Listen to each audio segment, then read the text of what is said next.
This presentation is called How Can a Complete Beginner Become a Capable Maker? This is put together as well as the series of videos following it for the Startup Weekend Maker Edition that we're going to be hosting at the Columbus Idea Foundry June 23rd, 24th, and 25th, just a few weeks from now. And I think, in fact, it is possible for a complete beginner to become a capable maker. Everyone starts somewhere. Uh, so I've answered my own question here. Can a complete beginner become a competent maker in just a few hours? And I hope if you're interested in Startup Weekend, you're probably an entrepreneur or interested in entrepreneurship, which means you've probably become familiar with Timothy Ferriss's The 4-Hour Work Week. I know this came out maybe 5, 10 years ago and really revolutionized how quickly people can learn things and what one person can do with a thoughtful attention to impact and detail. And I like Timothy Ferriss for having debunked the 10,000 hours to become a master theory. This has been debunked by other folks as well. Sure, you need to put in the time to become a true master, but to become competent, to get to the 20, 40, 60% talent, which is a lot of talent, that can happen quickly. So Timothy Ferriss talked about how to dial in one's life so that you can work for just 4 hours a week and have a good Q of L. He also wrote a book called The 4-Hour Body, which is more about workout and diet and physically being the kind of person you want to be. I envision the Idea Foundry as embracing the 4-hour workshop. I think it's possible to learn the basics of electronics in 4 hours, the basics of programming in 4 hours, the basics of welding in 4 hours, 3D design, 3D printing, laser cutting. 4 hours is a good amount of time if presented well and if thoughtfully curated. So this is an attempt to provide a couple of hours of intro videos to help people make stuff for the Startup Weekend Maker Edition.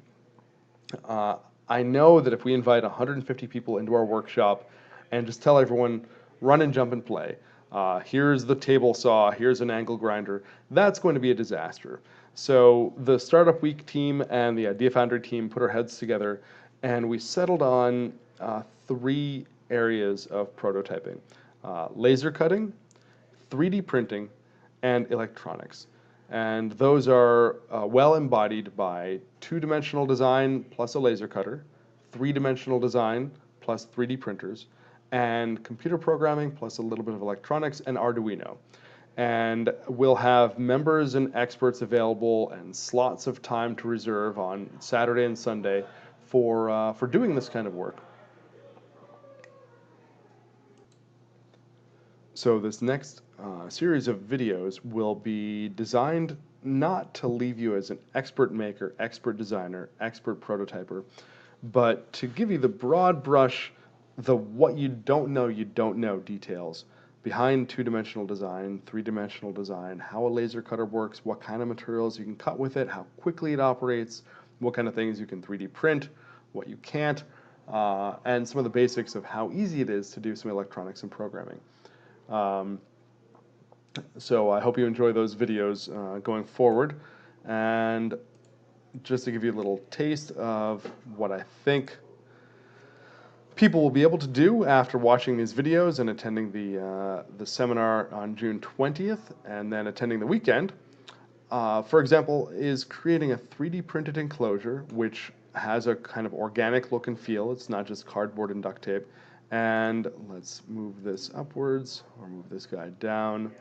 Um, and we can include an Arduino little electronic circuit board in there with ports for the USB, the power supply, mounting holes. So a pretty professionally prototyped little device that you can make in a half hour of design, even less, and maybe 2 hours of printing, and then an hour or two of programming. Within 4 or 5 hours, you can make something exciting, like an Internet of Things equipped device that will open your cat door in your backyard door if your cat shows up at it. Some fun stuff like this. Maybe it even sends a photo of the cat to your phone and lets you remotely open your door, or maybe even connects with cloud-based deep learning over time to make sure that it knows who your cat is automatically and doesn't bother you with a tweet or a picture like that. So I'm really excited to see the kinds of things that people make for Startup Weekend, but we'll get to that in a moment. Um, but as to why I think it is possible for people to become talented makers now, there's really been a revolution in the last 10 years about how information is stored, distributed, taught, absorbed. I think the nature of what it means to know something has changed recently, and YouTube is a big part of this. I think YouTube plus GoPro is the world's university now. And you can either take informal classes by watching free YouTube videos, or you can take more formal classes like Coursera, edX, or Udacity, things like that. So effectively, information is free now. This is new. This has only happened recently, and universities are struggling to understand what to do with this. Equally, design tools are free now. You need more than knowledge to create something. You need to plan, you need to design, and powerful, practical, legally free design tools are now available at our fingertips, from Autodesk Fusion 360, which is one of my favorites, to Inkscape, which is a free and open source 2D design vector software. Think Adobe Illustrator for free. Then Google and Blender, or SketchUp and Blender, are other great products. So is Tinkercad, so is Sculptris. Design tools are free now.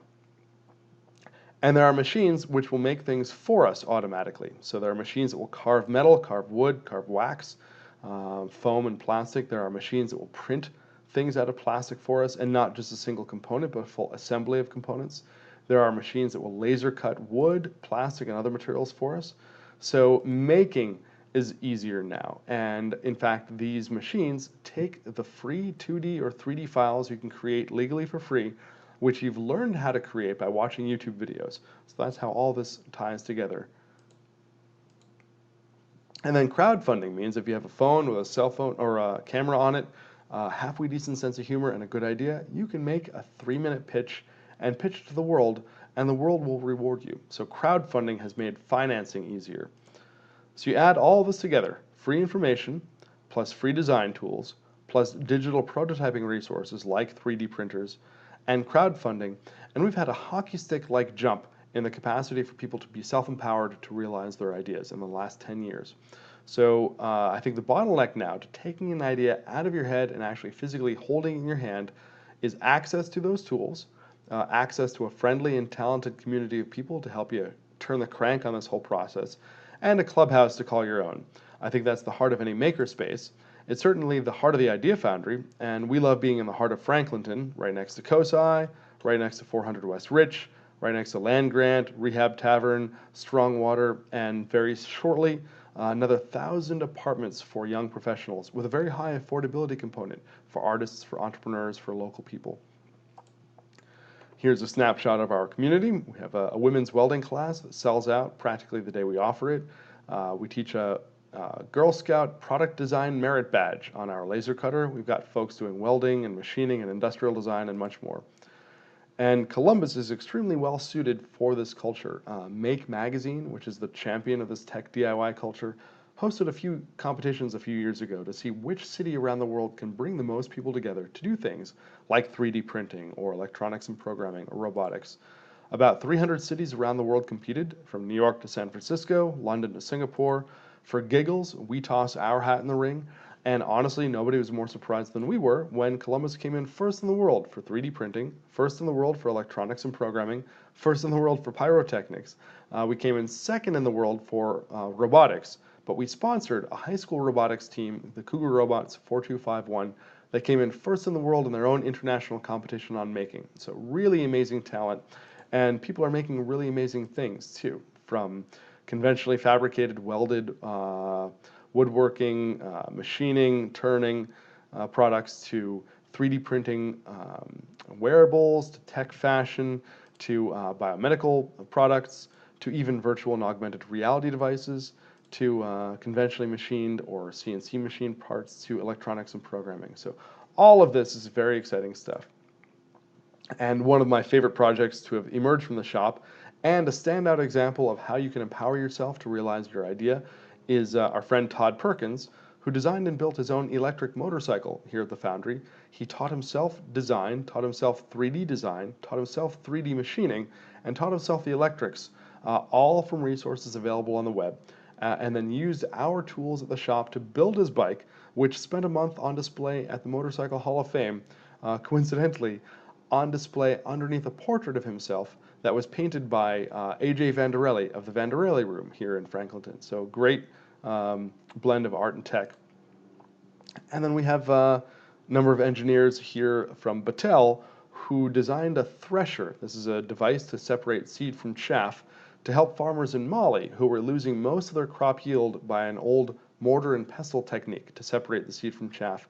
This device, which they made at the shop, they actually got a grant for from the U.S. Department of Agriculture to go trial in Mali. Tested it out there. It tripled their farmers' yield from 30% to 90%. So you have people in one part of the world with a social problem. You have compassionate technologists in another part of the world who want to help design a solution for the problem. You have a shared resource model like a makerspace, making tools commercially available for very cheap, and people's lives are materially better for it. I think once these farmers have access to laptop, the internet, and design tools and can learn and design their own products, I think the world is poised for an innovation revolution. And then we also like having a little bit of flash in marketing as well. For our ribbon cutting a few years ago, we had Mayor Coleman plasma torch through a metal ribbon. And for this, TechCrunch called us the largest makerspace on the planet. So we understand that telling one's story, education, narrative is important. You can have a great idea, but if nobody knows it, it's not going to impact anyone. So I think we're seeing the emergence of a new type of business, a new type of building, a new type of community, a new type of culture. It's not just a makerspace. It's a whole collection of people that are empowered by the resources of the web, free information, free design software, the capacity to instantaneously communicate with the world's best talent. Take all of that, add to it a passion and a devotion to programming, electronics, app development, user experience, IoT, big data, all that good stuff, and combine that with a prototyping laboratory or a micro manufactory, a place where you can make a couple of quick prototypes or punch out 100 small units that you can show to lenders or do a short production run for retailers. And as we learn from the web and figure out our own tips and tricks and contribute them back to the web, I think we have a virtuous cycle where we're just going to get better at this culture. And I think as this culture spreads, we're going to see this innovation revolution. There's a phablet, that's a phone and a tablet called the Ubi Slate, which costs $70 or 50% of that, $35 for students in India.